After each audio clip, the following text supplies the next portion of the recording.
Episode 3 of Mayor of Kingstown.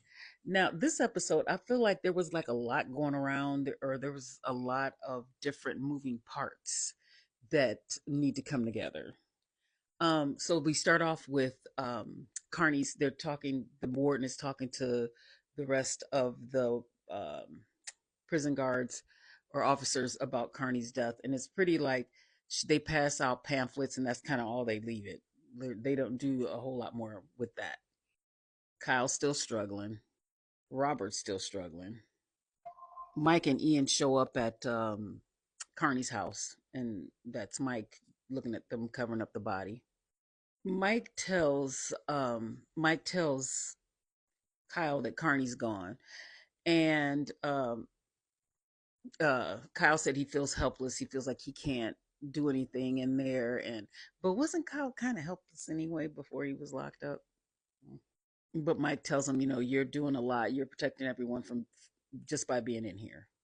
Frank is showing Bunny how he moves his product, which he does it in waste or recycle, whatever, some cardboard. And he says that nobody ever looks for that if it comes up missing. And that's how he's been able to not get caught all these years.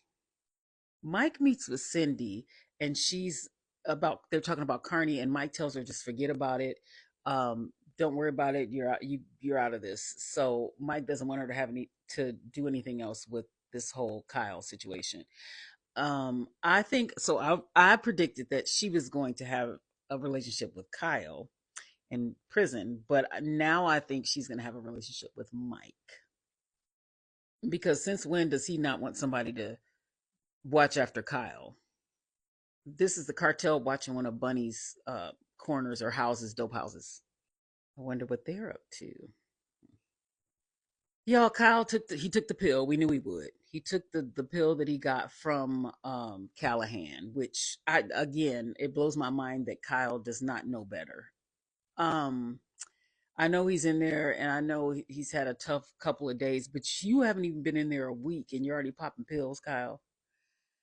Oh, when Mike finds out, Bunny's still with Frank, but his this guy tells him that his boys took off, his corner boys took off. So Bunny's pissed. Torres takes Ian and Stevie. That's the other guy's name, Stevie. I couldn't think of it before. To Carney's locker so they can empty it out. So when they go in Carney's locker, they find, along with some old food, but they find, I think, some heroin or something in his shoe. So Ian tells Stevie to put it in his pocket. Oh, and also Torres was asking questions about Carney's death, kind of fishing, and he also slipped and made a comment saying it's a shame his dad had to witness that. Or either he was just fishing, actually. And he said it's a shame his dad had to witness that. And then Ian was like, we didn't say he witnessed anything. We just said he was there. So Torres says, oh, it must have been on TV.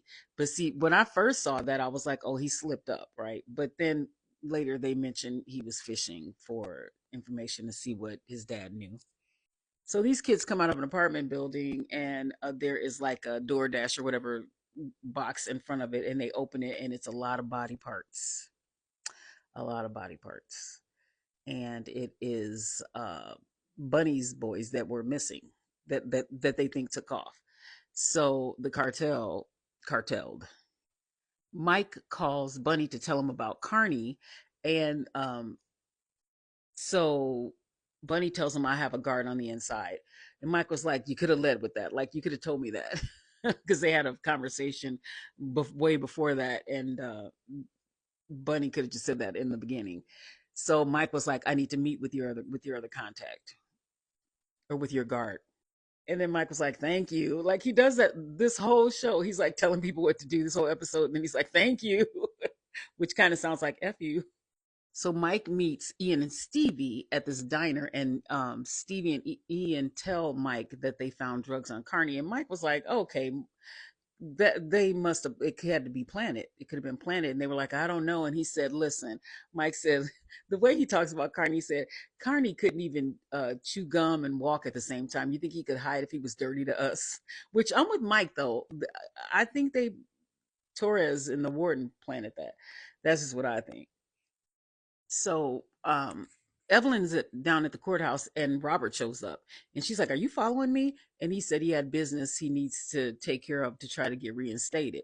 Now, and this, I thought I believed him, but I know he was watching her before. So I thought it was odd that she just assumed he was following her. I mean, I don't know. I believed him in that moment. And so she says to him, something about you being able to sleep good, or talking about Kyle, and Kyle's where he is so you can sleep at night. And she said, what's with your family? Like, how's that going? And Robert had a funny look on his face and she said, "Yeah, get help." And she got to him because this is his face after she said that and then walked away. Like, she struck a nerve. So Bunny's hanging on with Frank, and Frank is trying to show him what his life would be like, or all the things that he can achieve. um I feel like Frank's a lot, and it would bug me. It's almost like he's trying to hype Bunny up, and I don't know, I wouldn't like it. I'd be like, "You doing too much. Like, what do you want?" I mean, he knows what he wants from him, but I don't know, all the praise, it would, I don't know, something about that situation. But anyway, Bunny's on the phone with Mike, and Mike calls and tells him that his boys are gone. um and I believe Mike told it, there was another scene where Mike told Ian, when they went to go see the body parts, and he told Ian to pull the guys off of the Sicario kid, because he's going to turn Bunny loose. So when he calls Bunny, he wants Bunny to do something about what happened, and that's this scene. And then when Bunny hangs up, he tells Frank, and Frank is like, "Okay, like, we're going to take care of this." Mike goes off on the guy that he headbutted from last episode, because he's on the corner, and I think that's Bunny's corner. Mike was so angry this episode. I'm not even kidding. Like, he just stomped him out in the street. So right after that, Rebecca calls him and tells him that Robert got into it with Evelyn at the courthouse, and then, or City Hall. And then he's all like, "God, can anybody give me any good news?" And she said, "Don't shoot the messenger, Mike." He said, "I'm gonna shoot everybody." He's so stressed out. This episode, you can just, I can feel how anxious he is and just how annoyed he is, and I'm worried about Mike's blood pressure. Oh, this was funny. They show up at Robert's house, and as they're walking up to the house, Mike tells Ian, Robert's out of control or out of line, and Robert comes out and he's like, "I'm out of line," and then they start going back and forth, and Kyle comes up, and Mike tells him Kyle's locked up because of you, and he says to Mike, "No, your brother's locked up because you can't control the see you next Tuesday." And I thought Mike was going to go off, but he didn't. He was calm. You could tell he wanted to. He was calm, and he was just like, "Stay out of it." And that was they and then they ended up leaving, but they were still fussing the whole time. So Frank, Bunny, Mike, and LJ is Frank's right hand man, and they are talking about what happened with the cartel, and something needs to be done. And Frank is like, it's because Bunny said it's my people, and Frank's like, "No, we're a partner, it's ours." See, that is all that, we're together, we're in this together. It's just, I don't know, you just know Frank's gonna snap at some point about something with Bunny. um but anyway, they're talking about what needs to happen, and Mike tells Frank, "Your hands are going to have to get dirty, you're going to have to test your restraint," since he said he knew how to show restraint. And Frank was basically like, "Listen, I know how to get my hands dirty." That's what he told him. That's what it came across. So I know how to do what needs to be done. Frank was hyping up Bunny again, or kind of stroking Bunny's ego again, and that's the look Mike had. He does not like it, and he sees it. Now, this guy, the sneaky guy from last season that was messing with Tracy, or giving Tracy a hard time, he saw Cindy outside smoking, and he came outside, and he just struck up a conversation with her, and he was telling her how they kind of glossed over Carney's death, and how there's a crooked cop, and then the other guy Callahan in there with, or in that block or whatever.